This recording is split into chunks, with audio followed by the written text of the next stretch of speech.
আসসালামু আলাইকুম। 18 বাংলা সংবাদে সবাইকে স্বাগত জানাচ্ছি আমি ভাবনা আহমেদ। শুরুতেই সংবাদ শিরোনাম। প্রয়োজনীয় সংস্কার শেষে দ্রুত নির্বাচনের পথে হাঁটবে অন্তর্বর্তী সরকার, জানালেন উপদেষ্টা আসিফ নজরুল। রাজনৈতিক দলকে নিষিদ্ধের বিধান রেখে ট্রাইব্যুনালের আইন সংশোধন। মানুষের আস্থা ফেরাতে দ্রুত কমিশন গঠন করে নির্বাচনী রোডম্যাপ ঘোষণার তাগিদ মির্জা ফখরুলের। ভোট আয়োজনে কমনওয়েলথ সহায়তায় আগ্রহী, জানালেন বদিউল আলম মজুমদার।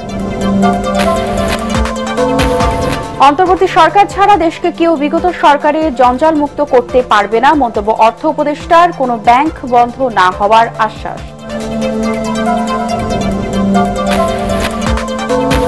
ভারতের আদানির সাথে বিদ্যুৎ চুক্তির পর্যালোচনায় 1 মাসের মধ্যে কমিটি গঠনের নির্দেশ হাইকোর্টের। 60 দিনের মধ্যে দিতে হবে প্রতিবেদন। এবং নিউ মার্কেট থানার হত্যা মামলায় সাবেক মন্ত্রী কামরুল ইসলাম 8 দিনের রিমান্ডে।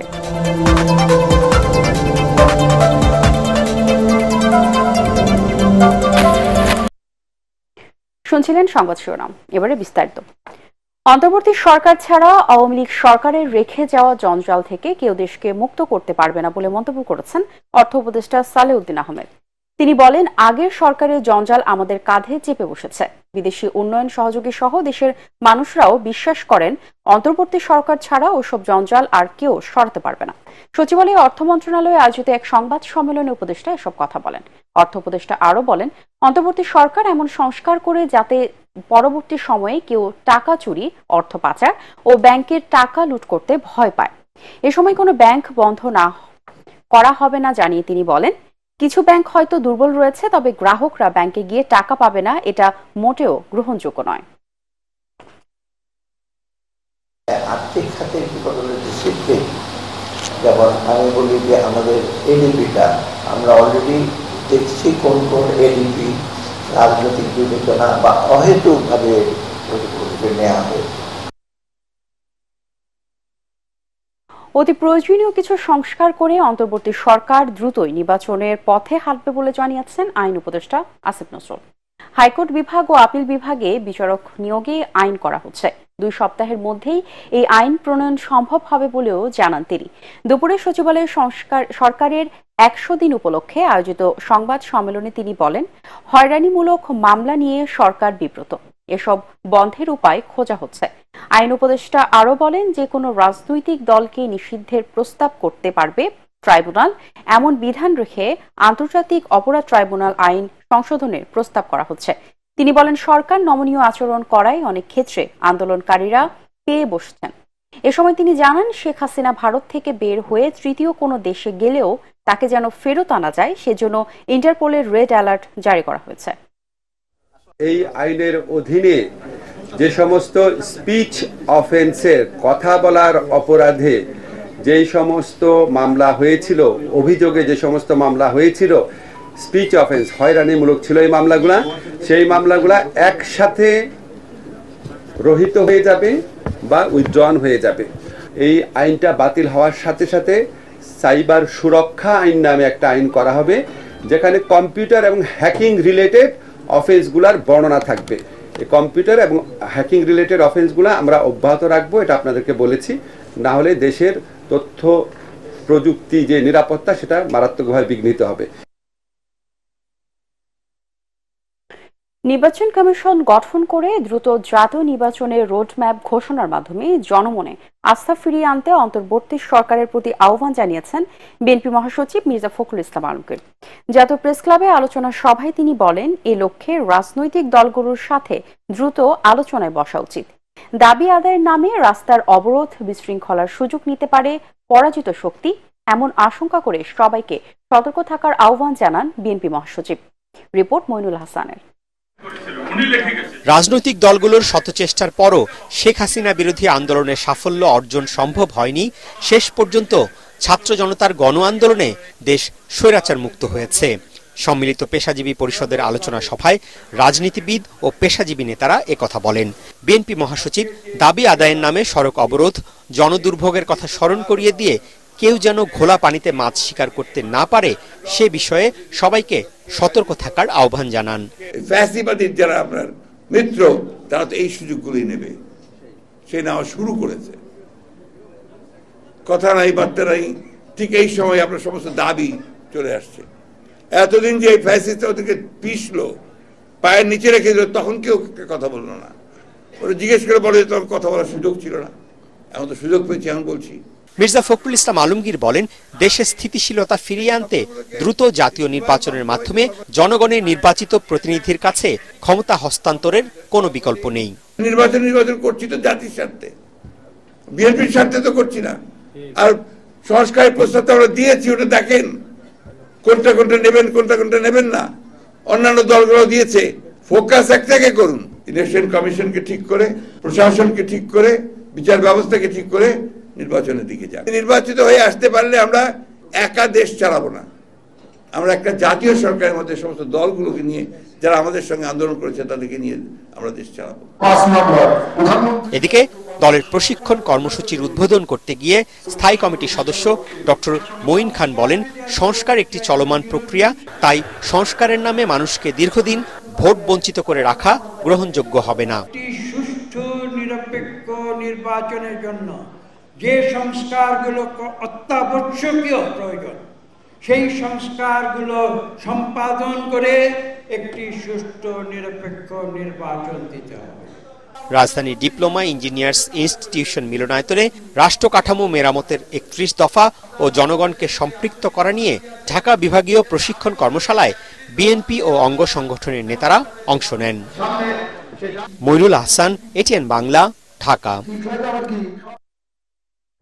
অবাধ, সুষ্ঠু ও স্বচ্ছ নির্বাচন চাই কমনওয়েলথ প্রতিনিধি দল।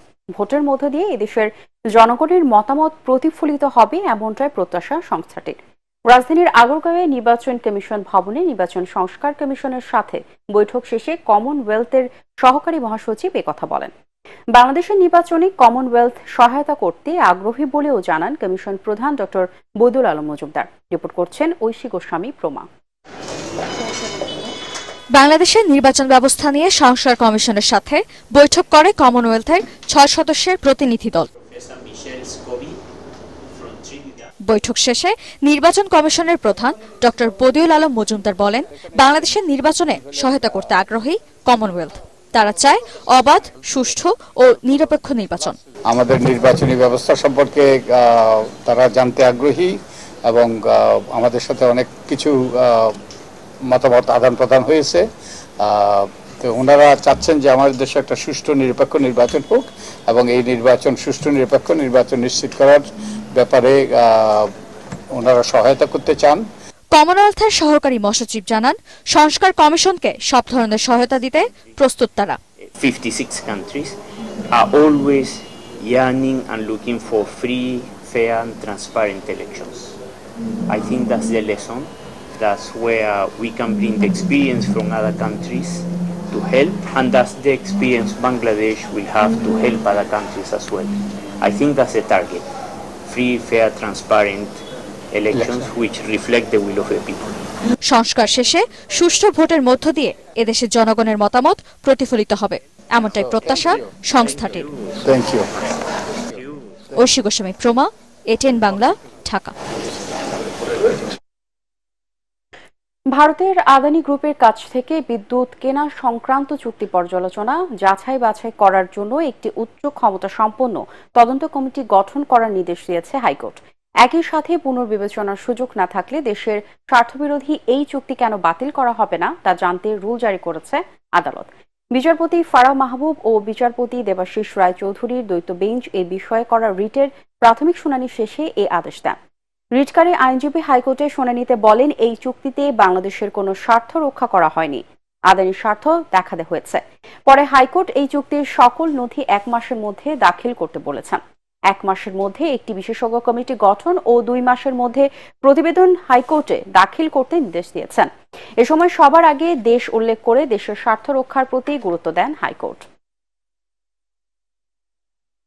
আন্তর্জাতিকটা আমরা মনে করেছি আইন বিশেষজ্ঞ এবং জ্বালানি বিশেষজ্ঞদের মতামতের ভিত্তিতে এইটা এতই একপেশে ছিল, এখানে বাংলাদেশের স্বার্থ কোনোভাবেই রক্ষা করা হয় নাই, শুধুমাত্র আদানি গ্রুপের স্বার্থ রক্ষা করা হয়েছে বলে এইখানে প্রতীয়মান হয়েছে। এই ধরনের চুক্তিকে ইংলিশ লতে বলা হয় যে আনকনসাইনেবল চুক্তি। সরকারি তিতুমির কলেজকে বিশ্ববিদ্যালয়ের দাবিতে কলেজ ক্যাম্পাসে ক্লোজ ডাউন কর্মসূচি করছে শিক্ষার্থীরা। সকাল থেকে তারা কলেজ প্রাঙ্গণে মিছিল নিয়ে শোডাউন করে। শিক্ষার্থীদের সংগঠন তিতুমির ঐক্যের নেতৃবৃন্দ বলেন 12 সদস্যের একটি প্রতিনিধি দল সরকারের কাছে বৈঠক করবে। সেখান থেকে ইতিবাচক সিদ্ধান্ত আসলে তারা কর্মসূচি প্রত্যাহার করে ক্লাসে ফিরে যাবে বলেও জানান।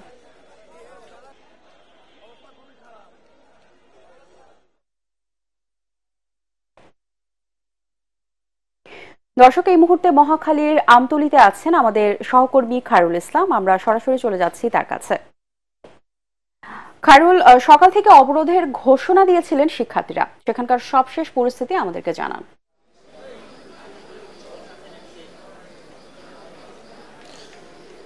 জি, এখনো কিন্তু কলেজ প্রাঙ্গণে শিক্ষার্থীরা কিন্তু বিভিন্ন স্লোগানের মধ্য দিয়ে কিন্তু তাদের কর্মসূচি চালিয়ে যাচ্ছেন এবং বিভিন্ন সময় কিন্তু তারা ছোটখাটো বিক্ষোভ মিছিলও কিন্তু কলেজ প্রাঙ্গণে করছে। শিক্ষার্থীদের সঙ্গে আমাদের কথা হয়েছিল, তারা কিন্তু আমাদেরকে বলেছিলেন আজকে তাদের পক্ষ থেকে 12 সদস্যের একটি দল কর্তৃপক্ষের সঙ্গে আলোচনায় বসবে। সেখান থেকে ইতিবাচক সিদ্ধান্ত আসলেই কিন্তু তারা পরবর্তী নির্দেশনা আমাদেরকে জানাবেন। তবে এখন পর্যন্ত সেই আলোচনা কিন্তু হয়নি। আশা করা হচ্ছে 3টা কিংবা এর পরে পরবর্তী সময় আসলে এই আলোচনা হতে পারে। পরবর্তীতে হয়তো সেই আলোচনার সিদ্ধান্ত আসার পর আমরা নতুন কোনো তথ্য জানাতে পারবো। খায়রুল, আপনাকে ধন্যবাদ। নিউ মার্কেট থানার হত্যা মামলায় আওয়ামী লীগ সভাপতি মণ্ডলীর সদস্য ও সাবেক মন্ত্রী অ্যাডভোকেট কামরুল ইসলামের 8 দিনের রিমান্ড মঞ্জুর করেছেন আদালত। সকালে ঢাকার অতিরিক্ত মেট্রোপলিটন ম্যাজিস্ট্রেট মোহাম্মদ জিয়াদুর রহমান শুনানি শেষে এই আদেশ দেন। এর আগে তাকে আদালতে হাজির করে 10 দিনের রিমান্ড আবেদন জানায় পুলিশ। অপরদিকে আসামি পক্ষের আইনজীবীরা জামিনের আবেদন জানায়, আর রাষ্ট্রপক্ষ জামিনের বিরোধিতা করেন। উভয় পক্ষের শুনানি শেষে আদালত জামিন নামঞ্জুর করে রিমান্ডের এই আদেশ দেন। গতকাল সোমবার রাত 10:30টার দিকে রাজধানীর উত্তরা 12 নম্বর সেক্টর থেকে তাকে গ্রেপ্তার করে গোয়েন্দা পুলিশ ডিবি। বকেয়া বেতন সহ বিভিন্ন দাবিতে চন্দ্রা নবীনগর মহাসড়ক অবরোধ করে বিক্ষোভ করছেন গাজীপুর মহানগরের জিরানী ও চক্রবর্তী এলাকার 2টি কারখানা শ্রমিকরা। আন্দোলনকারীরা জানান বেক্সিমকো ইন্ডাস্ট্রিয়াল পার্কে পোশাক ও সিরামিক কারখানায় 41,000 কর্মী রয়েছে। এর মধ্যে RMG কারখানার শ্রমিকরা সপ্তাহখানেক ধরেই সড়ক অবরোধ করে গত মাসের বকেয়া বেতন পরিশোধের দাবি জানাচ্ছে। অন্যদিকে জিরানী ডরিন ফ্যাক্টরি 14 জন স্টাফ ছাঁটাই ও কারখানা খুলে দেওয়ার দাবিতে সকাল থেকে একই মহাসড়ক অবরোধ করে আন্দোলন করছেন ওই কারখানার শ্রমিকরা। সড়ক অবরোধের কারণে চরম ভোগান্তিতে পড়েছেন যাত্রী ও যানবাহন চালকরা। তবে আইন শৃঙ্খলা পরিস্থিতি স্বাভাবিক রাখতে ঘটনাস্থলে বিপুল সংখ্যক যৌথ বাহিনীর সদস্য মোতায়েন রয়েছে। কাজ শুরুর 5 বছরেও শেষ হয়নি খাগড়াছড়ির 2টি শিক্ষা প্রতিষ্ঠানের ভবন নির্মাণ কাজ। ঠিকাদার প্রতিষ্ঠান ও সরকারি সংস্থার গাফিলতির কারণে শিক্ষা প্রতিষ্ঠানে পড়াশোনা ব্যাহত হচ্ছে। অভিযোগ রয়েছে নিম্নমানের সামগ্রী ব্যবহার হয়েছে নির্মাণ কাজে। খাগড়াছড়ির প্রতিনিধি আবু দাউদের রিপোর্ট, জানাচ্ছেন জাহিদুল আলম। 1977 সালে প্রতিষ্ঠিত খাগড়াছড়ির স্বনামধন্য ধর্মীয় শিক্ষা প্রতিষ্ঠান রামগড় গানিয়াতুল উলুম ফাজিল মাদ্রাসায় রয়েছেন 1100-র বেশি শিক্ষার্থী। শ্রেণীকক্ষের প্রয়োজন থাকায় মাদ্রাসাটির টিন শেড স্থাপনা ভেঙে 2020 সালে 4তলা ভবন নির্মাণ শুরু করে শিক্ষা প্রকৌশল অধিদপ্তর। কথা ছিল 2 বছরের মধ্যে শেষ হবে এর নির্মাণ, কিন্তু 5 বছরেও কাজ শেষ করতে পারেনি ঠিকাদারি প্রতিষ্ঠান ইউটি মং কনস্ট্রাকশন। অভিযোগ রয়েছে নিম্নমানের নির্মাণ উপকরণ ব্যবহারের। কংক্রিট আনে 2 নম্বর, তারপরে একবার রডগুলো আনি ফেলে রাখে, জাং ধরে যায়, তারপরে বহুত চারিদিক থেকে কথাবার্তার পরে সে কিছুদিন কাজ করে। ক্লাসে বসতে একসাথে কষ্ট হয়, সবাই মিলে বসা তো সম্ভব না। পরীক্ষা চলাকালীন একসাথে আমরা পরীক্ষাগুলো নিতে পারি না, 1 ক্লাস 2 ক্লাস করে আমরা পরীক্ষা নিতেছি। এছাড়া জেলার দীঘিনালায় পাবলাখালী শান্তিপুর উচ্চ বিদ্যালয়টির ভবন নির্মাণ কাজের একই চিত্র। 2019 সালে এর নির্মাণ শুরু হলেও শেষ হয়েছে মাত্র 60 ভাগ। আমাদের এই বিল্ডিংটা হওয়ার আগে এখানে একটা টিন সেট ঘর ছিল, ওখানে আমরা ক্লাস করতাম। এখন এই বিল্ডিংটা বানানো হবে বলছে, তখন আমাদের এই ঘরটা ভেঙে ফেলা হয়েছে। তো আমাদের কষ্ট হচ্ছে, সায়েন্স আর্টস কমার্স গ্রুপের ক্লাস ভালোভাবে নিতে পারছি না, ধর্মীয় ক্লাসটা ভালোভাবে হচ্ছে না। খাগড়াছড়ি শিক্ষা প্রকৌশল অধিদপ্তরের নির্বাহী প্রকৌশলী প্রিসলি চাকমা জানান, ঠিকাদারের কাজ নিয়ে গাফলতি ঊর্ধ্বতন কর্তৃপক্ষকে জানানো হয়েছে। তো এই কাজ আমরা শেষ করার জন্য বিভিন্নভাবে তাগাদা দিচ্ছি, লিখিত, মৌখিক, এবং আমাদের ঊর্ধ্বতন কর্তৃপক্ষ আসছেন, তো ওনাদেরকেও জানিয়েছি বিষয়টা যে দ্রুত কাজটা শেষ করার জন্য। স্থানীয়দের অভিযোগ রয়েছে, এরই মধ্যে বেশিরভাগ টাকা তুলে নিয়েছে ঠিকাদারি প্রতিষ্ঠান। তবে এ বিষয়ে বারবার চেষ্টা করেও প্রতিষ্ঠানটির কারো কোনো বক্তব্য পাওয়া যায়নি। Bureau report, ATN Bangla. বিজ্ঞাপন বিরতি শেষে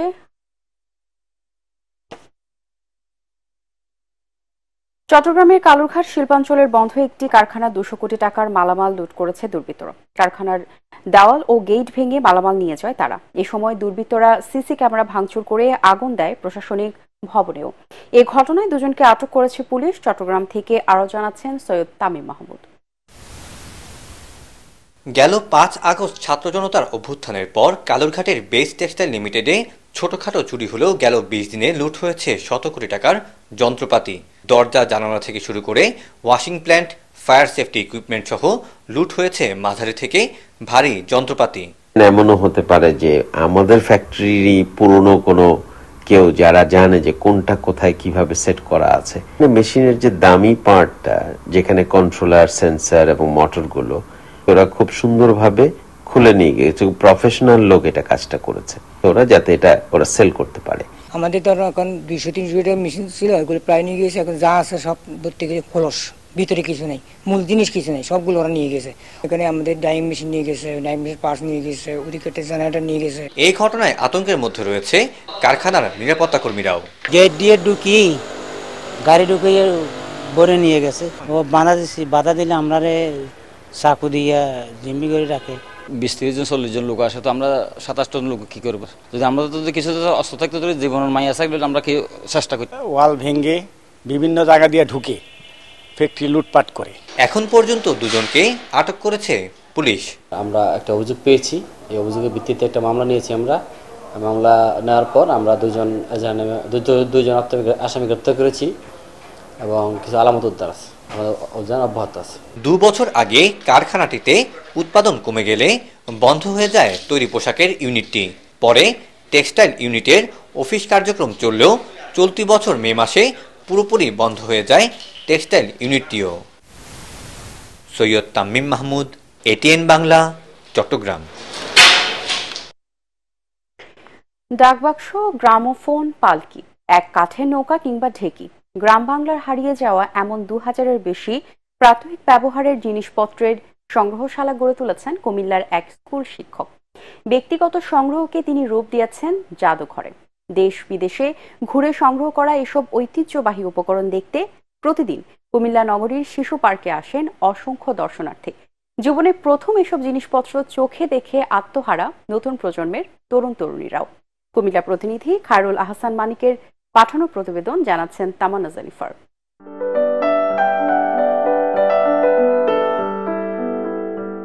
স্কুল শিক্ষক নাজমুল আবেদিন 38 বছর ধরে দেশ বিদেশের নানা এলাকা থেকে সংগ্রহ করেছেন দুর্লভ, দুষ্প্রাপ্য ও বিলুপ্ত 5 শতাধিক জিনিস। সাধারণ মানুষকে দেখার সুযোগ করে দিতে গড়ে তুলেছেন জাদুঘর।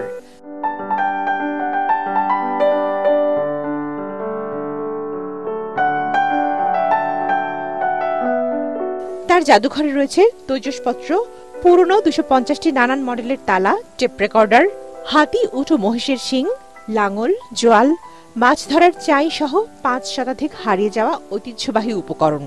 প্রতিদিন অসংখ্য মানুষ এই জাদুঘরে আসেন, অভিভূত হন সংগ্রহ দেখে। ভালো লাগলো, যেগুলো আমরা আগে কখনো দেখি নাই, এখানে আসে দেখতে পারতেছি। অনেক শিক্ষণীয় জিনিস আছে, যা প্রথম অনেক কিছু এখানে আছে যেগুলো প্রথম তৈরি হয়েছিল। আমার জীবনের প্রথম বায়োস্কোপ দেখলাম, এই যে তারপরে কঙ্কাল দেখলাম। আমি চাই সবাই আসুক, দেখুক, মানে উপভোগ করুক এই জিনিসটাকে। 2021 সালে কুমিল্লা সিটি কর্পোরেশনের সহায়তায় নগরীর শিশু পার্কে জাদুঘরটি স্থাপন করা হয়। আমি যখন ক্লাস 8ম শ্রেণীতে পড়ি তখন থেকেই এই পুরাতন জিনিস আমার দাদার আমলের, আমার নানা নানির আমলের, তারা যেসব জিনিস ব্যবহার করত ওইসব জিনিস আমি সংগ্রহ করে রাখতাম। মূল উদ্দেশ্য হলো আসলে শিশু কিশোরদের নতুন প্রজন্মকে সাথে পুরাতন প্রজন্ম অতীত প্রজন্মের সাথে মিল বন্ধন তৈরি করার জন্য, তারা যাতে চিনে জিনিসগুলা কি, অতীত কেমন ছিল। প্রতিদিন সকাল 9টা থেকে রাত 8টা পর্যন্ত খোলা থাকে জাদুঘর। তবে যে পরিমাণ সংগ্রহ রয়েছে তার স্থান সংকুলান হচ্ছে না, তাই পরিসর বাড়ানোর তাগিদ এই সংগ্রাহকের। Bureau report, ATN Bangla. এবারে আল আরফা ইসলামী ব্যাংক অর্থ সংবাদ।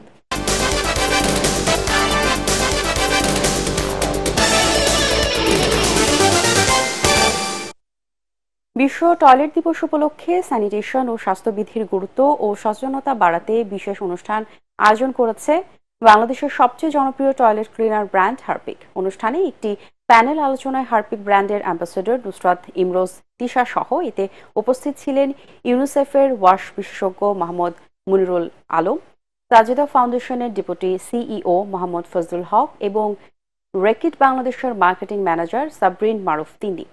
অনুষ্ঠানটি সঞ্চালনা করেন রেকিট বেনকিজার বাংলাদেশ পিএলসির external affairs manager Mohammad Rakibuddin. আলোচকরা নিজ নিজ অবস্থান থেকে নিরাপদ স্যানিটেশন এবং টয়লেট স্বাস্থ্যবিধি নিয়ে আলোচনা করেন। এবারে পার্টেক্স খেলার খবর।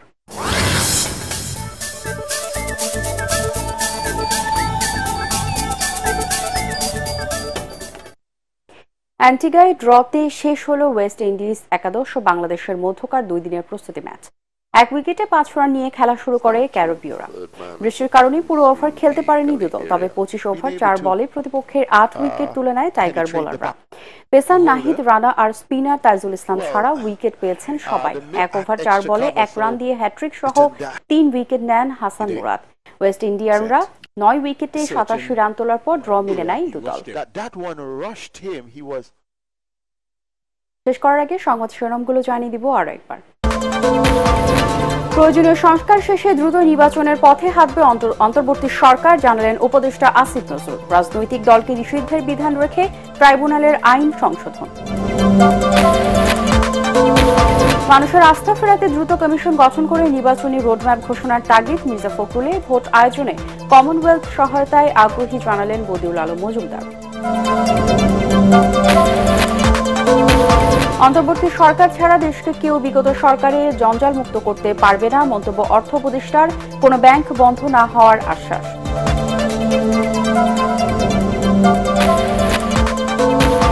ভারতের আদানির সাথে বিদ্যুৎ চুক্তি পর্যালোচনায় 1 মাসের মধ্যে কমিটি গঠনের নির্দেশ হাইকোর্টের। 60 দিনের মধ্যে দিতে হবে প্রতিবেদন।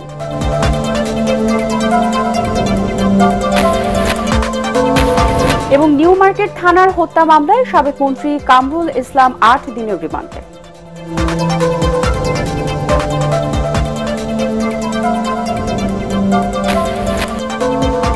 পরবর্তী সংবাদ দেখার আমন্ত্রণ জানিয়ে এখনকার মতো শেষ করছি। এটিএন বাংলার সংবাদ ইউটিউবে দেখতে ব্রাউজ করুন, youtube/ATN Bangla News। ধন্যবাদ সবাইকে।